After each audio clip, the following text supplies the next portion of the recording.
ଆସୁଥିବା ପ୍ରଭୁ ଯୀଶୁ ଖ୍ରୀଷ୍ଟଙ୍କ ପବିତ୍ର ଓ ବହୁମୂଲ୍ୟ ନାମରେ ପୁନର୍ବାର ନିର୍ମଳ ଖରା ୟୁଟ୍ୟୁବ ଚ୍ୟାନେଲରେ ଆପଣ ସମସ୍ତଙ୍କୁ ସ୍ୱାଗତ କରେ। ପ୍ରତିଦିନ ଆମମାନେ ନିର୍ମଳ ଖରା ୟୁଟ୍ୟୁବ ଚ୍ୟାନେଲ ମାଧ୍ୟମରେ ନୂଆ ନୂଆ ପ୍ରସଙ୍ଗରେ ଆମେ ପ୍ରଭୁଙ୍କର ବାକ୍ୟ ଆମେ ଶୁଣୁଛୁ। ପରମେଶ୍ୱର ଆମମାନଙ୍କୁ ପ୍ରତିଦିନ ସେ ଆମମାନଙ୍କୁ ବାକ୍ୟ ଦଉଛନ୍ତି। ପ୍ରତି ପ୍ରଭାତରେ ସେ ଆମମାନଙ୍କ ସହିତ କଥାବାର୍ତ୍ତା ହଉଛନ୍ତି। ଆଜି ମଧ୍ୟ ପରମେଶ୍ୱର ଆମମାନଙ୍କ ସହିତ କଥାବାର୍ତ୍ତା ହେବେ। ଆଜିର ପ୍ରସଙ୍ଗଟି ଏହି ପ୍ରକାର ଅଟେ। ଅଭିଷିକ୍ତ ବ୍ୟକ୍ତିଙ୍କର 5ଟି ଗୁଣ।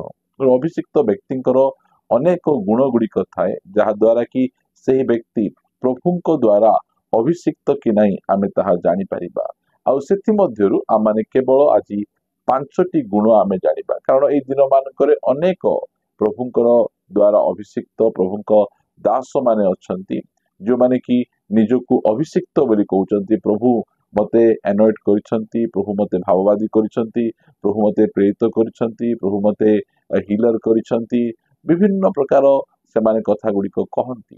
ଆଉ ପରମେଶ୍ୱର ଯେଉଁ ବ୍ୟକ୍ତିଙ୍କୁ ସେ ଅଭିଷେକ କରନ୍ତି, ସେହି ବ୍ୟକ୍ତି ମାନଙ୍କର ଗୁଣ ଚରିତ୍ର ଗୁଡିକକୁ ଆମେ ଦେଖିଲେ ଆମେ ଜାଣିପାରିବା। କାରଣ ବାଇବଲରେ ଏହି ପ୍ରକାର ଅନେକ ବ୍ୟକ୍ତି ମାନେ ଅଛନ୍ତି ଯେଉଁମାନଙ୍କୁ କି ପରମେଶ୍ୱର ଅଭିଷେକ କରିଥିଲେ।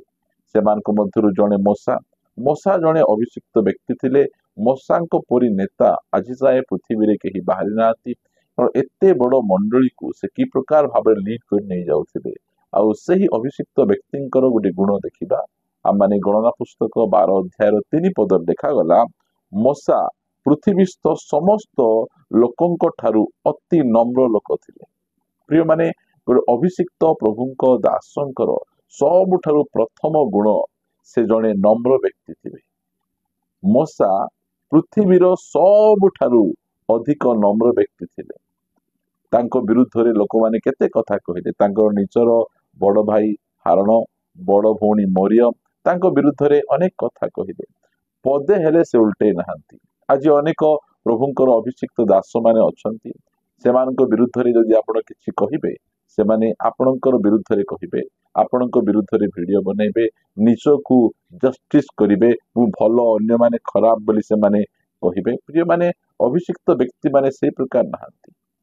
ସେମାନଙ୍କ ବିରୁଦ୍ଧରେ ଯେତେ କଥା କହିଲେ ମଧ୍ୟ ସେମାନେ ଉଲ୍ଟେଇବେ ନାହିଁ। ପ୍ରଭୁ ଯୀଶୁ ଖ୍ରୀଷ୍ଟଙ୍କ ବିରୁଦ୍ଧରେ ମଧ୍ୟ ଲୋକମାନେ ଏତେ କଥା କହିଲେ, ନିନ୍ଦା ପାଇବା ସମୟରେ ଫେରି ନିନ୍ଦା କଲେ ନାହିଁ, ଏହା ବାଇବଲ କହେ। ଯଦି ଜଣେ ବ୍ୟକ୍ତି ନିଜକୁ ଅଭିଷେକ, ମୁଁ ପ୍ରଭୁଙ୍କ ଦ୍ୱାରା ଆନଏଣ୍ଟେଡ ଅଟେ, ଗଡ ମତେ ଆନଏଣ୍ଟ କରିଛନ୍ତି ପ୍ରଭୁଙ୍କ ସେବାରେ, ତାହେଲେ ସେ ନିଜକୁ ଧାର୍ମିକ ଦେଖେଇ ହେବ ନାହିଁ, ନିଜକୁ ମୁଁ ଭଲ ବୋଲିକିନା ଜଷ୍ଟିଫାଇ କରିହେବ ନାହିଁ। ସେ ଲେଖାଯାଏ ଯେ ମୋଶା ପୃଥିବୀସ୍ଥ ସବୁଠାରୁ ନମ୍ର ବ୍ୟକ୍ତି ଥିଲେ। ତାଙ୍କ ଭାଇ ଭଉଣୀ ମାନେ ତାଙ୍କ ବିରୁଦ୍ଧରେ କହିବା ସମୟରେ ପଦେ ହେଲେ ସେ କହିନାହାନ୍ତି।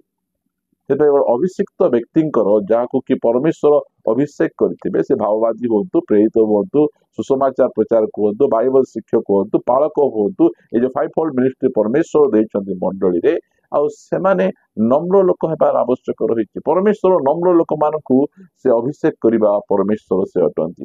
ଆଉ ଗୋଟେ ଅଭିଷେକ ବ୍ୟକ୍ତିଙ୍କର ଆଉ ଦ୍ୱିତୀୟ ସବୁଠାରୁ ବଡ ଗୁଣ ହେଲା, ହଜା ଆତ୍ମା ମାନଙ୍କ ନିମନ୍ତେ ତାଙ୍କ ହୃଦୟରେ ବୋଝ ଥିବ। ଯୋଉମାନେ ହଜି ଯାଇଛନ୍ତି, ସେହି ପ୍ରକାର ବ୍ୟକ୍ତି ମାନଙ୍କ ନିମନ୍ତେ ବା ଆତ୍ମା ମାନଙ୍କ ନିମନ୍ତେ ତାଙ୍କ ହୃଦୟରେ ବୋଝ ଥିବ ଆମେ କହିପାରିବା।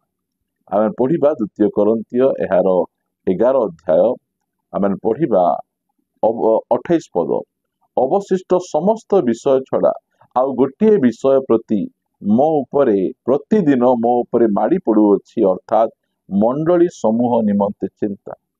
ପାଉଲଙ୍କ ଜୀବନରେ ଏତେ କଷ୍ଟ, ଏତେ ନିନ୍ଦା, ଏତେ ତାଡନା ମଧ୍ୟ ଦେଇ ଯାଉଛନ୍ତି, ତାଙ୍କୁ ଗୋଟିଏ ବିଷୟ ତାଙ୍କୁ ମାଡ଼ି ପଡୁଛି, ସେଟା ହେଲା ଆତ୍ମା ମାନଙ୍କ ନିମନ୍ତେ ଚିନ୍ତା। ଗୋଟିଏ ଅଭିଷିକ୍ତ ପ୍ରଭୁଙ୍କ ଦାସଙ୍କର ଦ୍ୱିତୀୟ ସବୁଠୁ ବଡ ଗୁଣ ହେଲା ବୋଝ। ସେବା କାର୍ଯ୍ୟ ନିମନ୍ତେ, ହଜା ଆତ୍ମା ମାନଙ୍କ ନିମନ୍ତେ ତାଙ୍କର ହୃଦୟରେ ବୋଝ। କିଏ ଯଦି ଭୁଲ କରୁଛି, ଭୁଲ ବାଟରେ ଯାଉଛି, ସେମାନେ ସେ ବ୍ୟକ୍ତିକୁ କମେଣ୍ଟସ କରିବେ ନାହିଁ। ପ୍ରଭୁ ଯୀଶୁ ଖ୍ରୀଷ୍ଟ ଯେତେବେଳେ ଲୋକ ସମୂହକୁ ଦେଖିଲେ, ଅରକ୍ଷକ ମେଷତୁଲ୍ୟ ସେମାନେ ଅଛନ୍ତି, ସେଇ ସମୟରେ ଦୟାରେ ବିଗଳିତ ହେଇଗଲେ। ତାଙ୍କ ହୃଦୟରେ ବୋଝ ଆସିଲା।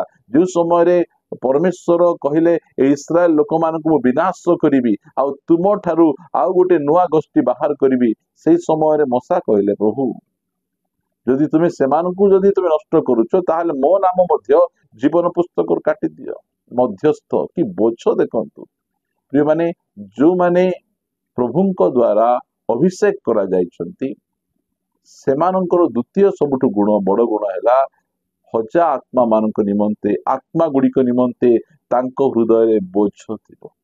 पाउलंकर बोझ से कहउछंती मु दिवारात्र कि प्रकार भाबरे कांदी कांदी तुमको मानक निकटरे मु प्रचार करिछि, तुमको शिक्षा देछि, घर घर बुली मु कि प्रकार शिक्षा देछि। गोटे बोझ एटा गोटे अभिषेक व्यक्ति जो समय गोटे अभिषेक व्यक्ति से आत्मा गुड़िक निमंते बोझ आंठेबे, तांको निमंते प्रार्थना करिवे, तांको निमंते वाक्य मागिबे, तांकर समस्या निमंते प्रार्थना करुथिबे। एहा होछि गोटे अभिषेक व्यक्तिंकर गोटे बहुत बड़ गुण। प्रथम गुण से नम्र थिबे, द्वितीय गुण से बोझग्रस्त थिबे। सेवा कार्य निमंते तांको के सपोर्ट मिलू कि न मिलू, तांको के प्रमोट करू कि न करू, तांको के देखू कि न देखू किछि जाय आसे नै। से निजर काम करि चलिथिबे, से कोनोसी पद पदवीर से लालसा करिवे, निजर काम से करि चलिथिबे। प्रिय माने गोटे अभिषेक व्यक्ति सेटा अटंती। आ गोटे अभिषेक व्यक्तिंकर तृतीय गुण से लोक मानकु बंधनरु मुक्त करिवे।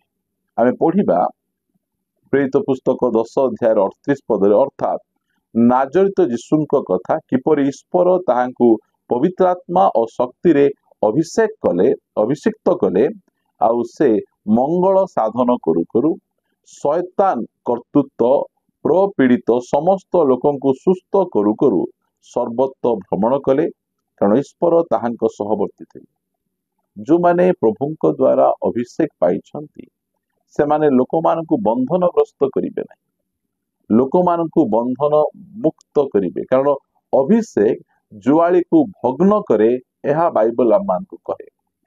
जने व्यक्ति अभिषेक व्यक्ति तांकर सेवा कार्य द्वारा लोक माने दुष्टात्मारु मुक्त हेबे, पापरु मुक्त हेबे, बंधनरु मुक्त हेबे, ऋणग्रस्तरु मुक्त हेबे, विभिन्न प्रकार जगतर रीति नीति परंपरा गुड़िकरु से माने मुक्त हेबे। यह होछि जने अभिषेक व्यक्तिंकर गुण। पिता परमेश्वर प्रभु जीशु कृष्ण को पवित्र आत्मा और शक्ति रे से अभिषेक कले लोक मानकर मंगल साधन करू करू, निजर मंगल नहीं, लोक मानकर मंगल साधन करू करू आ शैतान द्वारा प्रपीड़ित आक्रांत लोक मानकु से सुस्थ करू करू बुझिले।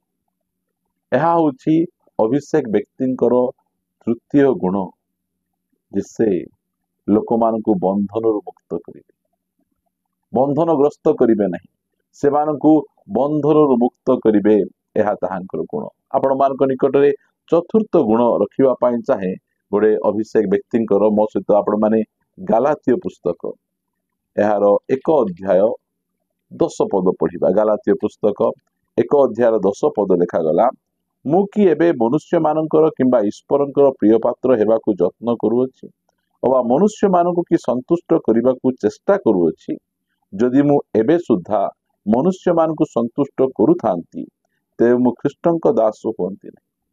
गोटे अभिषेक पाइथिबा व्यक्ति केबे हेले मध्य जीवन रे गोटे सेकेंड मध्य से मनुष्य को संतुष्ट करिबा पाई से इच्छा करे नहीं, चेष्टा करे। सब समय रे से प्रभु को संतुष्ट करिबा पाई, परमेश्वर को संतुष्ट करिबा पाई से सब बेले चेष्टा। तार गोटे उद्देश्य पाउल से कहउचंती 2 कोरिन्थियो एहार 5 अध्याय 9 पदरे से कहउचंती, मु प्रवासी हो कि निवासी हो, स्वर्ग रे हो कि पृथ्वी रे हो, मोर गोटे इच्छा मुझे प्रकार परमेश्वरंकर संतोष पात्र ही परिबी। स्वर्ग रे गले मध्य मोर लक्ष्य गोटे, पृथ्वी रे अछि मोर लक्ष्य गोटे, कोन मु सब समय रे परमेश्वरंकर संतोष पात्र की प्रकार ही परिबी, एहा ताहांकर गोल। प्रिय माने गोटे सत्य प्रभुंक द्वारा अभिषेक पाइथिबा प्रभुंकर दास मानकर गुण विषय रे आमे देखुछु। आबे प्रथम गुण से व्यक्ति नम्र हिथिबे, द्वितीय गुण से व्यक्ति आत्मा मानक निमंते तांक पाखरे बोझ थिबो, तृतीय गुण से लोक मानकु बंधन मुक्त करिवे, चतुर्थ से कौनसी मनुष्य को संतुष्ट करिवे नहीं, सब समय रे परमेश्वर संतोष पात्र। आउ शेष गुण अनेक गुण तो रही मात्र आम मैंने 5टी ही देखा। आउ शेष गुण लिखागला प्रेरित पुस्तक 20 अध्याय 33 पद, मु कहारी सुना कि रूपा कि वस्त्र लोभ करि नथिली।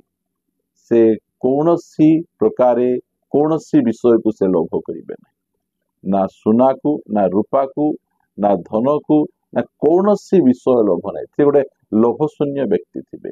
आम अनेक प्रभुंकर दास मान को देखुचु जो समय नामान इलिशा पाखु आसुचंती, नामान इलिशांकर टंकाटी को मध्य से लोभ करना। प्रिय प्रभु को लोक मैंने सामुएल कहते तुम मैंने कह कार गोरु कि गध कि कार मु कौन नहीं कि कार किसी लोभ करी स्थान रे पाउल कहते जे मु कहारी रूपा कि सुना कि वस्त्र लोभ करी नथिली। प्रिय माने अभिषिक्त व्यक्ति मानकर गुण से जीवन रे लोभ नथिबो। जदि केही सेमान को देउछंती दान भाव रे से दान को से ग्रहण करिवे। प्रभु जीशु ख्रीष्ट को मध्य लोक माने वॉलंटियरली तांको सेवा कार्य रे सहाय्य करुथिले। लूक 8 अध्याय 3 पद रे लिखा जाउची। सेही प्रकार भाव रे एडा होची अभिषिक्त व्यक्ति मानकर गुण। आ एही सबु गुण गुड़िक जो जनकर जीवन रे आमे देखि परिबा ताहाले आमे जानिबा परमेश्वर एही व्यक्ति को अभिषेक करिसंती। तांगर पवित्र आत्मा द्वारा तांगर शक्ति द्वारा आमे बुझी परिबा। सेमानकर चिन्ह चमत्कार गुड़िक को देखी आमे कौनसी प्रकार भाव रे आश्चर्य न हेबा। सेमानकर वाक्यर ज्ञान, सेमानकर सुस्थताकारी शक्ति, सेमानकर सही प्रोफेटिकल मिनिस्ट्री गुड़िक को देखी आमे आचंबित आमे हेबा नहीं। जो 5टी गुण अनुसार आमे गोटे अभिषिक्त सेवकों को आमे जानी परिबा। आमे प्रिय माने सेति पय आमे कौनसी प्रकार भाव रे भ्रांत न होई एही गुण गुड़िक द्वारा जदि आमे अन्य मान को आमे देखिबा ताहाले आमे जानी परिबा ए जने प्रभुंकर द्वारा अभिषिक्त व्यक्ति कि नहीं। आसंतु पदे प्रार्थना करिबा। गौरवमय पिता आमे तुमको धन्यवाद दउछु। प्रति मुहूर्त रे तुमे आमान को सहित कथावार्ता होउछो। आ एही प्रकार अभिषेक व्यक्ति गुड़िक को आमान को मध्य रे रखिछ। आमे तुमर गौरव और महिमा करूछु। प्रभु एही 5टी गुण विषय आज आमान को कहिछ। एही 5टी गुण गोटे अभिषिक्त व्यक्ति जीवन में आवश्यक।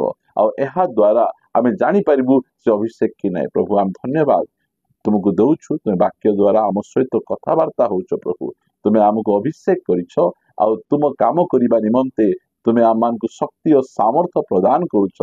सेति धन्यवाद दे प्रार्थना प्रिय प्रभु जीशु नाम रे मागुछि। आमेन आमेन। समस्त को नमस्कार। Praise the Lord. प्रभु समस्त को प्रचुर भाव आशीर्वाद करंतु। प्रभु जदि अनुग्रह करंती आसंता अध्याय रे आमे पुनर्बार परस्पर सहित साक्षात करिबा। God bless you.